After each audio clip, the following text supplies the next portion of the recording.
ഈ പെർഫെക്ഷനിസം കൂടുതലായി കഴിഞ്ഞാൽ ഇത് വലിയ അപകടമാണ്. ഇതൊരു OCD-ലേക്കൊക്കെ പോകും. ശരിയാ. ഒബ്സസീവ് കമ്പൽസീവ് ഡിസോർഡർ, അതാണ് ഈ OCD എന്ന് പറയുന്നത്. ഈ ഹെൽപ്പറും പ്രശ്നക്കാരൻ തന്നെ. ഇയാൾ ഭയങ്കര സാമൂഹ്യ പ്രവർത്തകനായിരിക്കും, പക്ഷെ എന്ത് ചെയ്യുന്നില്ല, വീട്ടിൽ ഇയാളെ കൊണ്ട് ഒരു ഉപകാരം ഉണ്ടാവില്ല. ഇയാൾ മറ്റുള്ള ആൾക്കാരെ സഹായിച്ച്, അപ്പൊ ഇതിൽ നിന്ന് മാറാൻ ഞാൻ എന്ത് ചെയ്യണം? That's the question. ജോർജ് ആണെന്ന് തോന്നുന്നത് 1930s കൊണ്ടുവന്നത്.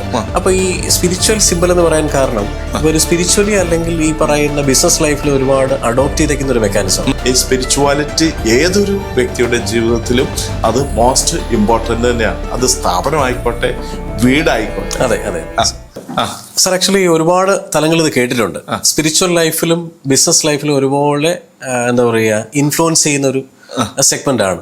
പക്ഷെ സൈക്കോളജിയിൽ പലരും അക്സെപ്റ്റ് ചെയ്തിട്ടില്ല. അതായത് എങ്ങനെയാണ് എനിയാഗ്രാം സാധാരണ രീതിയിൽ ഒരു ആസ് എ പേഴ്സൺ എങ്ങനെയാണ് ഇത് എഫക്റ്റീവായിട്ട് യൂട്ടിലൈസ് ചെയ്യാൻ പറ്റുക? Okay, that's A really brilliant question.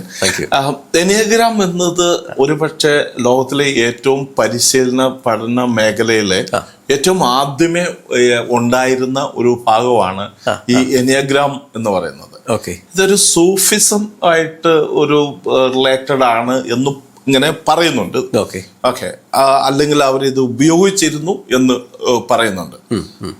എന്തായാലും ഇത് വളരെ പവർഫുൾ ആയിട്ടുള്ള ഒരു ടൂളാണ്. പ്രത്യേകിച്ച് കോർപ്പറേറ്റ് വേൾഡിലും ഫാമിലി ലൈഫിലും പേഴ്സണൽ ലൈഫിലും എല്ലാം വളരെ പ്രധാനപ്പെട്ടത് തന്നെയാണ്.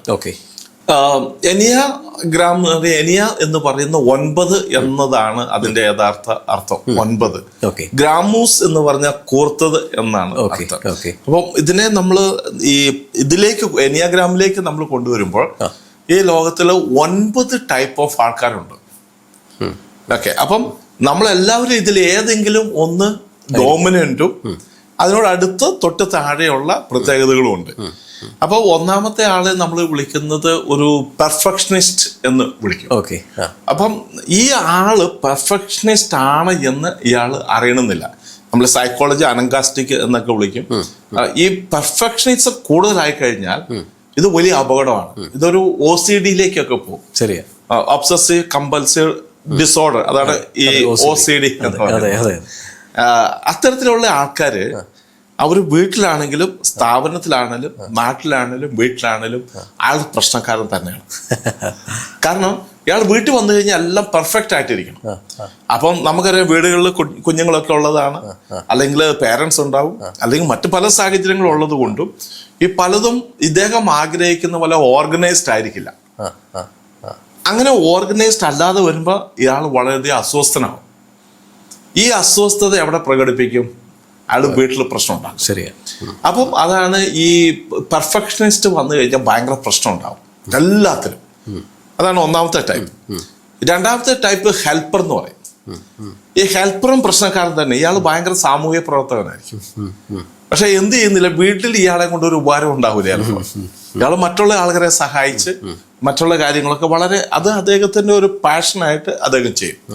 പക്ഷെ അവിടെ പ്രശ്നമുണ്ട്, അയാളുടെ വീട് അയാൾ വിട്ടുകളയും.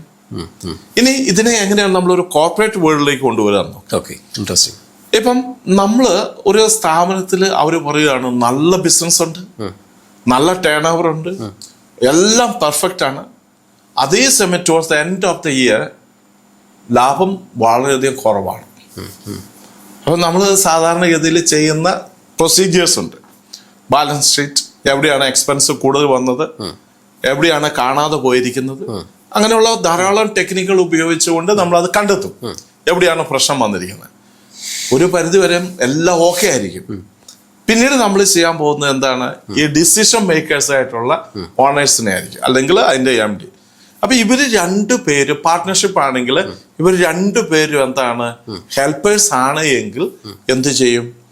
ഇവര് പരസ്പരം ഒരാൾ ഹെൽപ്പ് ചെയ്യും, മറ്റേ ആൾ ഓക്കെ എന്ന് പറയും, ഇപ്പുറത്തെ ആൾ ഹെൽപ്പ് ചെയ്യും, ഇയാൾ ഓക്കെ എന്ന് പറയും. അപ്പൊ towards the end actually what happens, ഇവരുടെ പ്രോഫിറ്റ് കുറയുകയാണ്. കാരണം എന്താണ്? ഇവര് പരിധിയിൽ അപ്പുറത്തേക്ക് ആനുപാതികമല്ലാത്ത രീതിയിൽ എന്ത് ചെയ്യുന്നുണ്ട്? ഇവര് ഹെൽപ്പ് ചെയ്യുന്നു. അപ്പൊ ഇവര് 2 പേരും ഒന്നിച്ച് പോയി കഴിഞ്ഞാൽ ഈ ബിസിനസ് ഒരിക്കലും ഇതിന്റെ നെക്സ്റ്റ് ലെവലിലേക്ക് പോകാൻ പറ്റത്തില്ല. അപ്പൊ സ്വാഭാവികമായിട്ടും ഇപ്പൊ എന്നെ പോലെയുള്ള ആൾക്കാർ, കൺസൾട്ടൻസി ചെയ്യുന്ന ആൾക്കാര്, ഇവർക്ക് 2 പേർക്കും സ്വീകാര്യമാകുന്ന രീതിയിൽ ഒരു പുതിയ ഫോർമുല കൊണ്ടുവരും. For example, like A CFO വെക്കും. ചീഫ് ഫിനാൻഷ്യൽ ഓഫീസർ അതെ. അല്ലെ കൺട്രോളിംഗ് ആയിട്ട് ഇവർക്ക് എന്ത് ചെയ്യണമെങ്കിൽ ഇതിനപ്പുറത്തേക്ക് എന്തെങ്കിലും ചെയ്യണമെങ്കിൽ ആളുടെ കൺസേൺ വേണം. അപ്പൊ ഈ മ്യൂച്വലി അവർ രണ്ടുപേരും അത് എഗ്രി ചെയ്ത് കഴിഞ്ഞാൽ ആ പ്രശ്നം അവിടെ പരിഹരിക്കപ്പെടും. അങ്ങനെ 9 ടൈപ്പ് ഓഫ് ആൾക്കാരുണ്ട്. മൂന്നാമത്താണ് അച്ചീവർ. അപ്പൊ നമ്മൾ ഓരോന്നും എടുത്തു പോയാൽ it is A long process. Okay. അതേസമയം ഈ 9 ടൈപ്പിൽപ്പെട്ട ഏത് ആളാണ് എന്ന് സ്വയം അറിയുകയും ആ സ്ഥാപനം അറിയുകയും ചെയ്തു കഴിഞ്ഞാൽ എന്ത് ചെയ്യാം? ഇവർക്ക് എവിടെയാണ് ഇന്റഗ്രേഷൻ ആൻഡ് ഡിസ്ഇന്റഗ്രേഷൻ എന്ന് പറയും. ഇന്റഗ്രേഷൻ എന്ന് പറയുന്നത് ഈ ഹെൽപ്പറും തമ്മിൽ ഇന്റഗ്രേറ്റ് ചെയ്താൽ ശരിയാവത്തില്ല. അവര് ഡിസ്ഇന്റഗ്രേഷൻ ചെയ്യേണ്ടതുണ്ട്. അപ്പൊ അവർ ഏത് ടൈപ്പ് ഓഫ് ആൾക്കാരോടാണ് കൂടുതൽ ബന്ധപ്പെടേണ്ടത്, ഏത് ടൈപ്പ് ഓഫ് ആൾക്കാരുമാണ് അവരുമായിട്ട് സൗഹൃദം കൂടുതലായിട്ട് സ്ഥാപിക്കേണ്ടത് എന്നെല്ലാം നമ്മൾ അവർക്ക് കൃത്യമായിട്ട് കാണിച്ച് കൃത്യമായിട്ട് പറഞ്ഞു കൊടുക്കും. അപ്പോൾ അതിലൂടെ തന്നെ ഇവരുടെ ട്രാൻസാക്ഷനും അതേപോലെ തന്നെ ഇവരുടെ എല്ലാ മേഖലകളിലുള്ള ആശയവിനിമയങ്ങളെ മാറ്റാം, ഇവരുടെ പ്രശ്നങ്ങൾ പരിഹരിക്കപ്പെടാൻ സാധിക്കും. ഹസ്ബൻഡും വൈഫും പ്രോബ്ലം ഉണ്ടാകാം. ഈ ഹസ്ബൻഡും വൈഫും പ്രോബ്ലം ഉണ്ടാകുന്നതിന്റെ കാരണം എന്തായിരിക്കും? ഇവര് തമ്മിൽ പലപ്പോഴും ഡിസ്ഇന്റഗ്രേഷൻ ഉള്ള രീതിയിലാണ് കാര്യങ്ങൾ മുമ്പോട്ട് പോകുന്നത്. അപ്പം ഈ മേഖലകളെല്ലാം മൊത്തം നമുക്ക് ചേർത്തിണക്കിക്കൊണ്ട് വളരെയധികം ശക്തമായ രീതിയിൽ ഇതിനെല്ലാം ഇന്റഗ്രേറ്റ് ചെയ്യേണ്ടടുത്ത് ഇന്റഗ്രേറ്റ് ചെയ്യുകയും ഡിസ്ഇന്റഗ്രേറ്റ് ചെയ്യേണ്ടടുത്ത് ഡിസ്ഇന്റഗ്രേറ്റ് ചെയ്യിപ്പിക്കുകയും ചെയ്ത് കഴിഞ്ഞാൽ അവർ വളരെ ഭംഗിയായിട്ട് അവരുടെ ജീവിതത്തെ മുമ്പോട്ട് കൊണ്ടുപോകാനായിട്ട് സാധിക്കും. അപ്പൊ ഈ പറയുന്ന 9 കാറ്റഗറി അല്ലെങ്കിൽ 9 തരത്തിലുള്ള ആൾക്കാരാണ് സാർ പറഞ്ഞില്ലേ? ഈ 9 തരത്തിലുള്ള ആൾക്കാരെ കണ്ടുപിടിക്കുന്ന സമയത്ത് ഇവർക്കുണ്ടാവുന്ന ഈഗോ, ഫോർ എക്സാമ്പിൾ പെർഫെക്ഷനിസം എന്ന് പറയും, എല്ലാം പെർഫെക്റ്റ് ആയിട്ടേ പോകുള്ളൂ. പക്ഷെ definitely there is A problem. Day എന്തെങ്കിലും പ്രോബ്ലം വരാൻ ചാൻസ് ഉണ്ട്, അല്ലെങ്കിൽ മേ ബി എന്തെങ്കിലും ഇറിറ്റേഷൻ കേസസോ എന്തെങ്കിലും വരാം. അത് ഒപ്പോസിംഗ് ആയിരിക്കും കൂടുതൽ വരുന്നത്. അപ്പൊ ഇവരെങ്ങനെ അത് മെന്റലി പറഞ്ഞ് മനസ്സിലാക്കും? ഇവര് വൺസ് അവര് കൺവിൻസ്ഡ് ആയി കഴിഞ്ഞാൽ അവരിത് കാണുമ്പോൾ റിസൾട്ടും അതോടൊപ്പം നമ്മൾ അവരുമായിട്ടുള്ള ആശയവിനിമയത്തിലൂടെയും നമ്മൾ കണ്ടുപിടിച്ചിരിക്കുന്ന യാഥാർത്ഥ്യങ്ങളും അവരുടെ ബിസിനസ്സിൽ വരുന്ന പ്രശ്നങ്ങളെയും നമ്മൾ അവർക്ക് പറഞ്ഞ് മനസ്സിലാക്കി കൊടുത്തു കഴിയുമ്പോൾ അവരെന്ത് ചെയ്യും? അവരതിനെ സ്വാഭാവികമായിട്ടും അവർ സ്വീകരിക്കും. കാരണം എന്താണ്? ഇവർക്ക് ഇതിൽ നിന്ന് മാറണം, ഇത് പ്രോബ്ലം ആണ് എന്ന് അവർക്കറിയാം. അപ്പൊ ഇതിൽ നിന്ന് മാറണം, ഞാൻ എന്ത് ചെയ്യണം? That's the question. അപ്പൊ നമ്മൾ എന്ത് ചെയ്യും? സജഷൻസ് കൊടുക്കും, പ്രൊപ്പോസ് ചെയ്യും. This is what you suppose to do. ഇങ്ങനെ ചെയ്യുകയാണ് എങ്കിൽ നിങ്ങൾക്ക് ഈ മേഖലയിൽ നിന്ന് മാറാനായിട്ട് സാധിക്കുമെന്ന് നമുക്ക് അവർക്ക് പറഞ്ഞു കൊടുക്കുകയും അവർ സ്വാഭാവികമായിട്ടും അത് സ്വീകരിക്കുകയും ചെയ്യും. സന്തോഷം സാർ.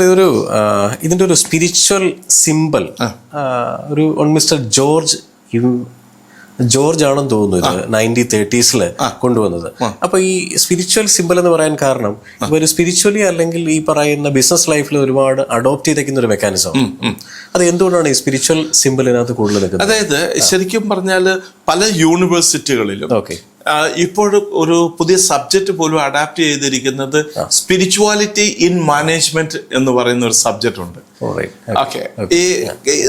കാരണം പലപ്പോഴും വി മേ ബി എന്താണ് റിലീജിയസ് ആണ്. ഞാനെപ്പോഴും പറഞ്ഞ we are religious but not spiritual. അപ്പം ഈ റിലീജിയസ് ആകുമ്പോൾ നമ്മൾ എന്ത് ചെയ്യുന്നു ചോദിച്ചാൽ അവിടെ കുറെ ഭക്ത അഭ്യാസങ്ങള് അനുഷ്ഠാനങ്ങള് ഒക്കെ വരാനായിട്ട് സാധിക്കും. അപ്പൊ അതിനും അപ്പുറത്തേക്ക് ഉള്ള ഒരു മേഖലയാണ് ഈ സ്പിരിച്വാലിറ്റി, ആത്മീയ തലം എന്ന് പറയുന്നത്. ഞാൻ എപ്പോഴും പറയുന്നത് അത് റിയാലിറ്റിയുമാണ്. നല്ല ഒരു ആത്മീയ മനുഷ്യൻ അവൻ റിലീജിയസും ആയിരിക്കും, അവൻ സ്പിരിച്വലും ആയിരിക്കും. പക്ഷെ നല്ലൊരു റിലീജിയസ് മനുഷ്യൻ സ്പിരിച്വൽ ആവണമെന്ന് സാധ്യത വളരെ കുറവാണ്. അപ്പൊ ഈ മാനേജ്മെന്റ്, ഈ സ്പിരിച്വലിന്റെ ഒരു പ്രത്യേകത എന്തുകൊണ്ടാണ് ബിസിനസ്സിലാണേലും ഏത് മേഖലകളിലാണേലും മാനേജ്മെന്റ് ഏത് മേഖല എടുത്താലും ഇവിടെ വരുന്ന ഒരു പ്രത്യേകിച്ചുള്ള ഒരു ടോർഷൻ എനർജി അല്ലെങ്കിൽ ഒരു ഡിവൈൻ എനർജി എന്ന് പറയുന്ന ഒരു മേഖലയിലേക്ക് അത് പോകും. ഈ എനർജികൾ തമ്മിൽ ഒരു പൊരുത്തം ഉണ്ടാവും അവിടെ. ഒരു റിലീജിയസ് സ്പിരിച്വലും ആണെങ്കിൽ അവിടെ പൊരുത്തം ഉണ്ടാവണമല്ല. പക്ഷെ ഏതൊരു സ്ഥാപനമാണെങ്കിലും അതിൻ്റെ ഒരു സ്പിരിച്വൽ പോയിന്റ് ഓഫ് വ്യൂവിലേക്ക് നമ്മൾ എത്തിക്കഴിയുമ്പോൾ അതിനെയാണ് നമ്മൾ വിളിക്കുന്ന സത്യത്തിൽ ഈ ന്യൂറോളജിക്കൽ ലെവൽസ് ഓഫ് ചേഞ്ചസ് എന്നാണ് വിളിക്കുക.